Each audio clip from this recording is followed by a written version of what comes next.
This is the start of a commentated look at the gameplay of this particular project. I'll be skipping around to show off some highlights.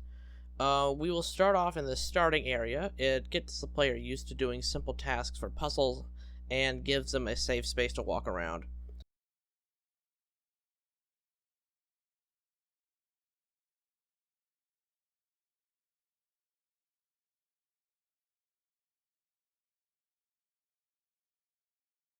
Here, after the player exits the locker room, the monster spawns close enough to trigger some screen effects that let the player see what to look for when the monster is close.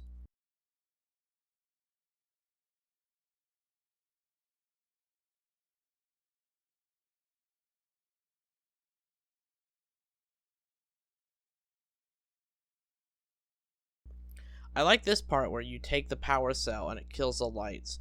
I went with the dark red emergency lights. I think the darkness really sets the scene. I wanted the dark vibe with all these bodies everywhere.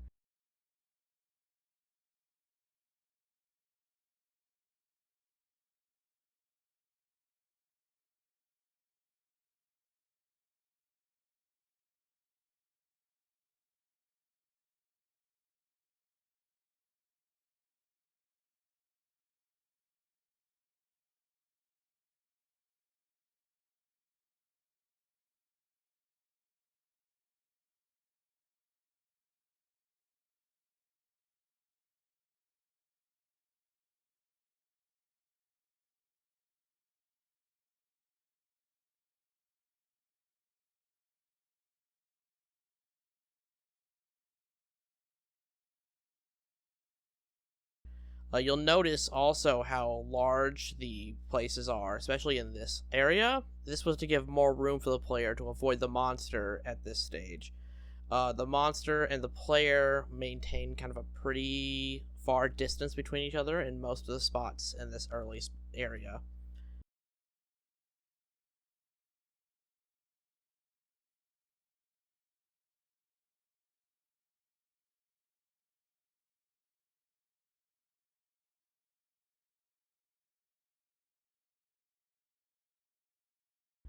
Here in the security room, I wanted to have a bunch of security cameras that monitor the level of Act 1. You can actually see the monster moving down the hall, and the door to the lower floor opens when the computer is interacted with. The flashing light there in the armory acts as some foreshadowing for the player to investigate later.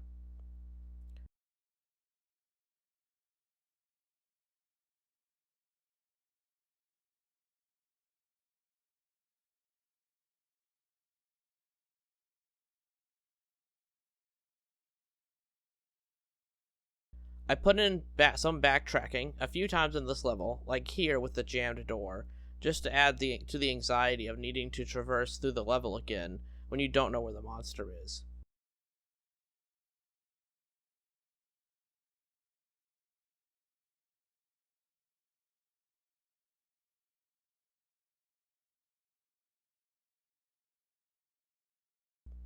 The shotgun is the only real defense against the monster, but it only slows it down. I wanted to make sure the player had some way of fighting back, but the drawback is you only have so many shots, and there's no other ammo drops in the game.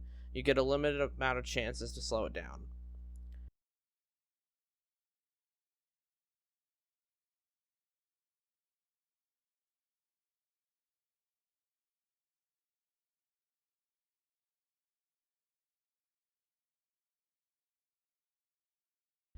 So here in the lower levels, the low lighting conditions are kept, but yellow light is used to invoke this kind of maintenance tunnel feel.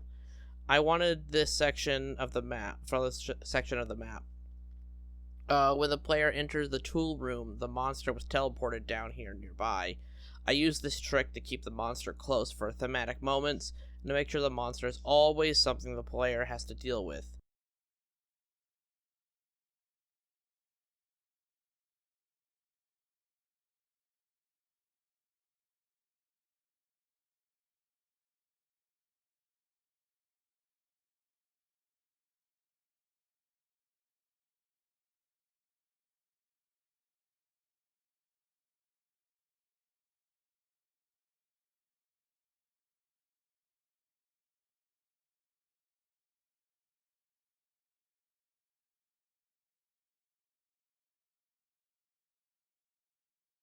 The philosophy with the lower floors was to create a cramped but looping environment. There are no straightaways that don't contain a branch. The idea is the monster can't force the player into a corner where they can't escape, but still keeps the monster close enough to force the player to run around while solving problems.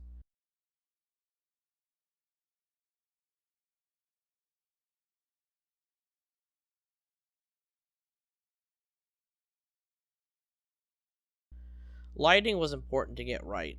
I wanted to keep the low lighting setting, but there needs to be enough lighting so you can actually see the monster down some of the darker hallways.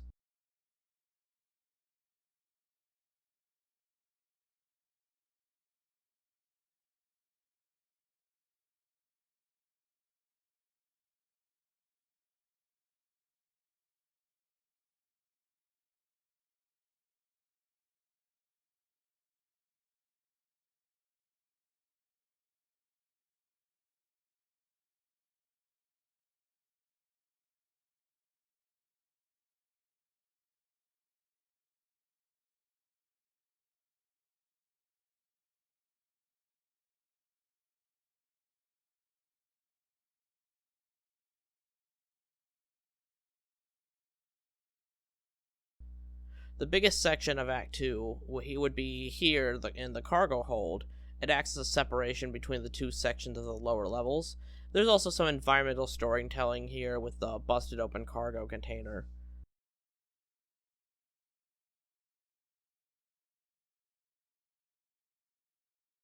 I like this part.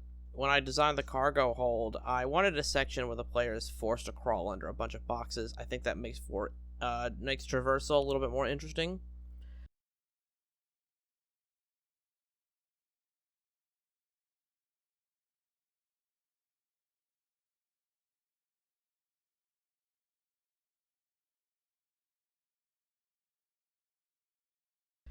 Part of the lighting interest here is when the first wire puzzle is finished in a low stakes area, the hallway lights light up.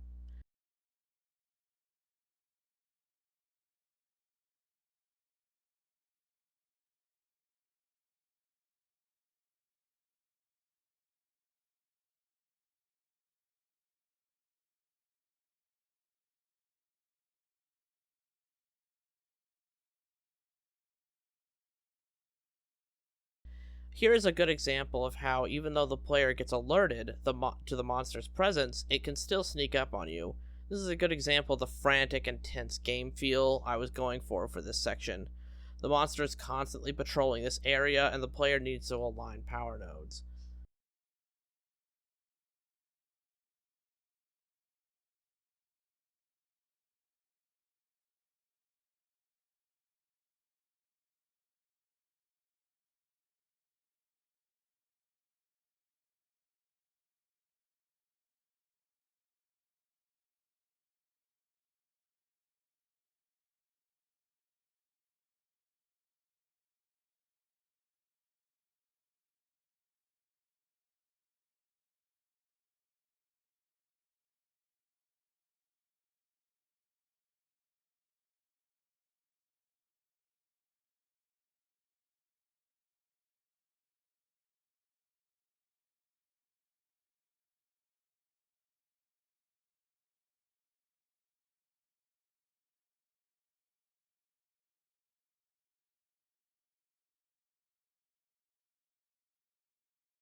This is my second favorite puzzle. There's this large plug-in wire section from earlier in the zone, but now it's more complex, and the monster is actively roaming around the immediate area.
Here is the last puzzle of Act 2. I wanted one more section of the hall, this hydraulic fluid puzzle, getting the levels to the right level before moving up to the final zone.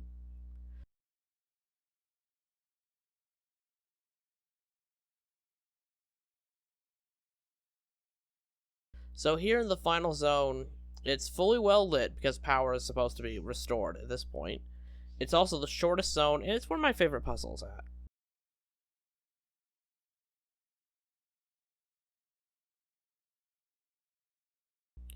I like this final hallway. It builds a sense of anticipation before the finale.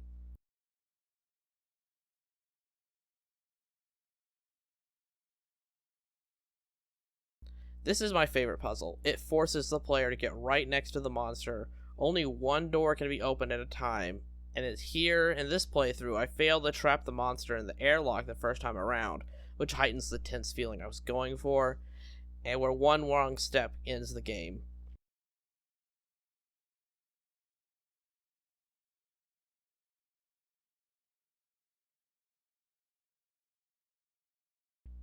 And that's the end of the commentary. Thank you for watching.